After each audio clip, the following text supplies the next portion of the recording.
Axiom, the tasty truth. Yep. So 95 point Chinese. My name is Kris. Yeah, I'm the host of Deport. And this is going to be a bit different episode when it comes to, I know, you're seeing my attire right now with the red Chinese fandango, the hat, and the mask. Yes, another coronavirus episode. But I promise you, I'm not going to be like the others. At least I hope I won't. I'm not going to get into safety tips that everything's been done to death. I'm going to try to get into y'all about the Asian perspective, the bipolar perspective, and the prison perspective because I'm well acquainted with the aforementioned. So, I'm going to take off this mask because it's a bit ridiculous right now, and this hat. Also, fun fact, if y'all wonder why that my hat is like this, for the viewers. So for the viewers, you're seeing that I have a bamboo hat on and it's all frayed. So, a few months ago, I was volunteering on a ranch as usual. That's where I got this accent from. And I was posing for a selfie with a horse, and the horse actually smiled before taking a big chunk out of my bamboo straw hat. So there's that. And again, for the listeners out there, I am wearing a red Chinese shirt. And for those who have never actually seen me, I'm actually an Asian guy.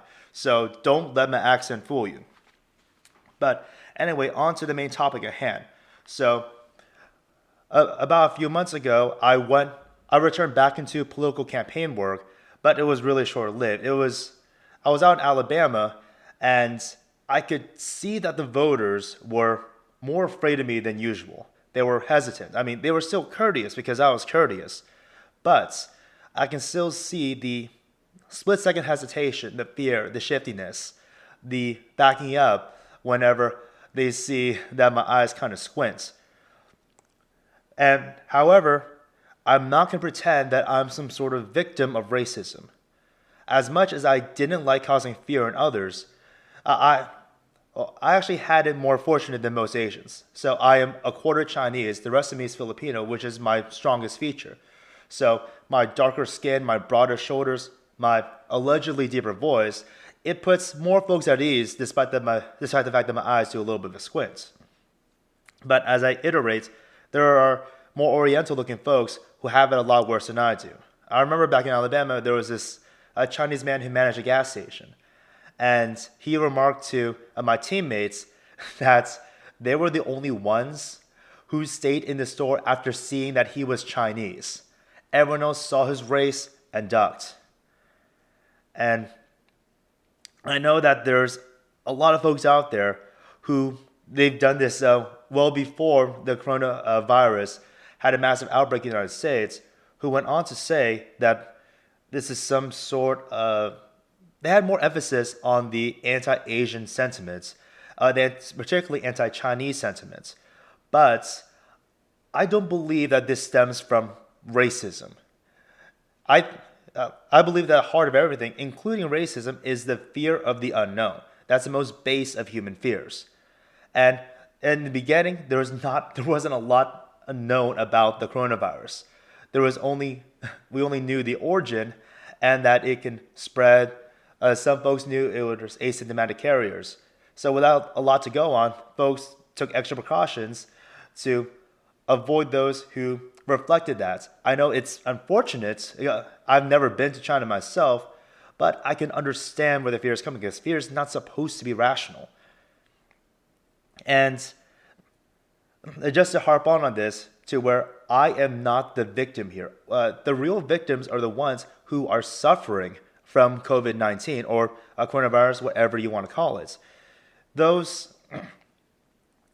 for me to, because personally, I've never been attacked. I got weird looks. I've had some distance. There have been some rather invasive questions as to my whereabouts and if I carry Germ-X on me. But I am not the real victim here. The real victims, as I iterate, are the ones who are suffering in hospitals. And not just that, there are the secondary and tertiary victims, those who have lost their jobs due to economic loss. We've had so many jobless claims filed in the United States. So that is something to keep in mind. the solution to all of this is to get testing done. We can fight the fear of the unknown with information. If we can test populations and say, hey, these people are healthy in this area, these rural parts, this city is clear, these people have the antibodies, and so we know who's healthy and who isn't. And just to harp on one more thing about the alleged racism, so I don't believe that people suddenly started becoming anti-Chinese because of coronavirus. No, this started decades ago. So the anti-Chinese sentiment isn't about race. It's about nationalistic rivalry. So China is our largest rival. They have larger landmass. They have the highest population in the world, and nuclear armed power. They tend to oppose us when it comes to geopolitics. So this sentiment has been building for some time, especially with the heavy loss of American manufacturing jobs, and not to mention that their authoritarian government is the antithesis to the American way. Granted, we're not perfect here in America, but we are not incarcerating millions of Uyghur Muslims, trying to erase native Tibetan culture and finding ways to oppress Hong Kong. We don't do that here. Again, we are far from heaven, but China is a whole level of hell. But that is enough about the Asian perspective. So in summary, the Asian perspective is, I don't think it's racist. And, one more thing. So while some folks want to jump to conclusions saying, oh, so those rural Alabamans, those Republicans were the ones doing this. No, they're not the only ones doing this. But back in February, this is a bit of a funny story. I walked into a Dunkin' Donuts, and this is way before the lockdowns that started hitting us, but it was all over the news. There were some Asians that are jogging about with masks on, and that's one of the things I don't quite get is why do we always are the first ones to put on masks? I guess it's part of our culture. But anyway, to the main point. So I walked into Dunkin' Donuts, and I am allergic to spring. I'm allergic to anything that's alive in these parts. So I had the audacity to cough while Asian, and everyone. And this is a Dunkin' Donuts in a rather liberal area.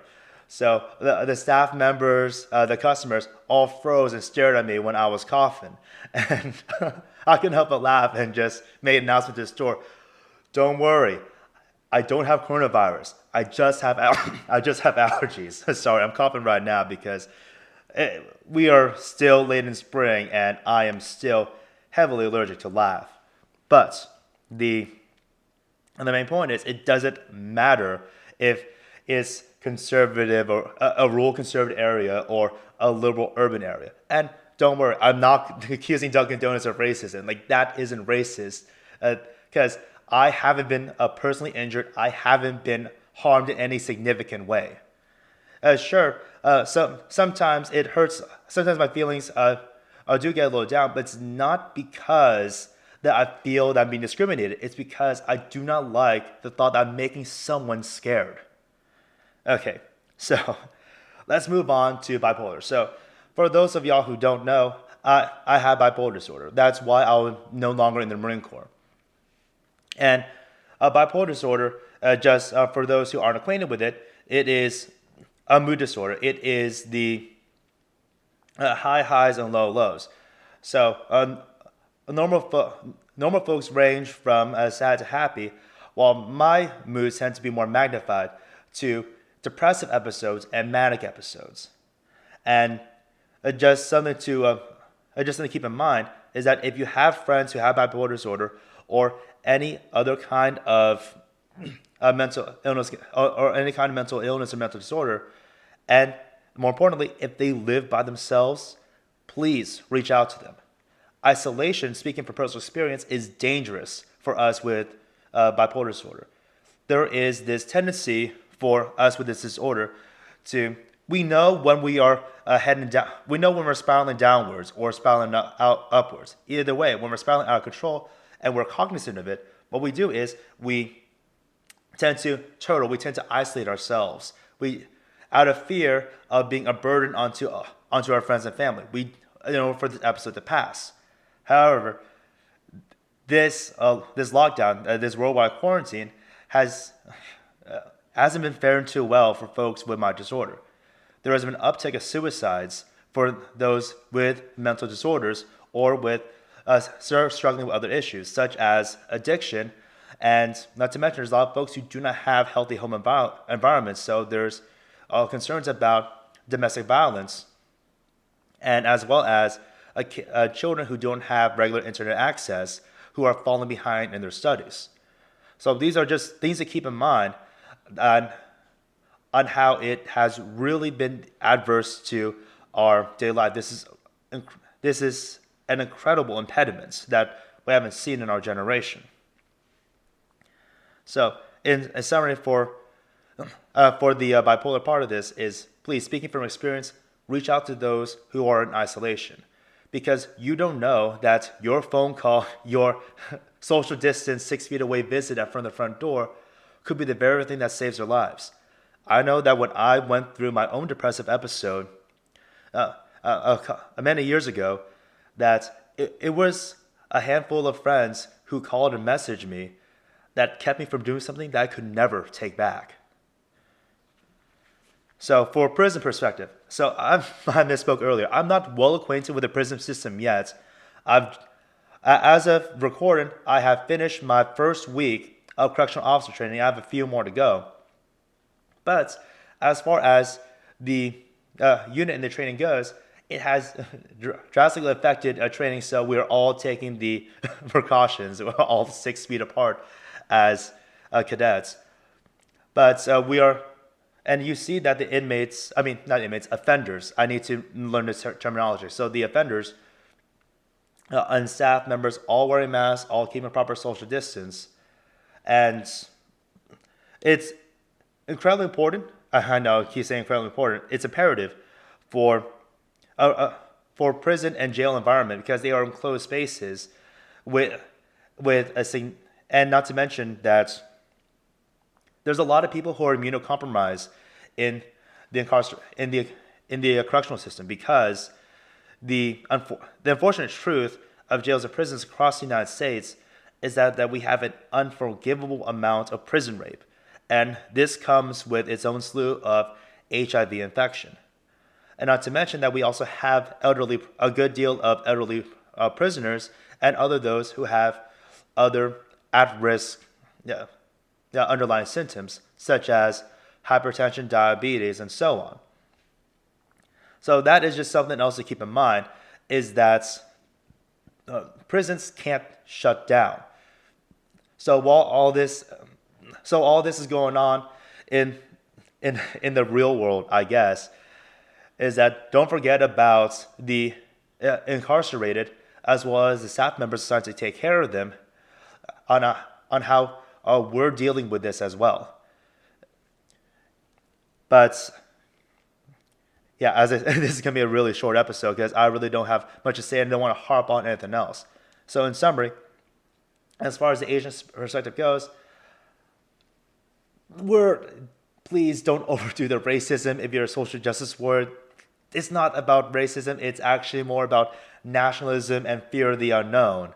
And again, the only cure for this isn't some sensitivity training or awareness. It's about fighting the fear of the unknown with the light of knowledge, the information. Please, we need, as soon as we can get testing done, then once that happens, you'll see this all pretty much vanish. Don't worry, we still need to harp on China though, because they did us dirty by knowing they had a problem but still letting flights out.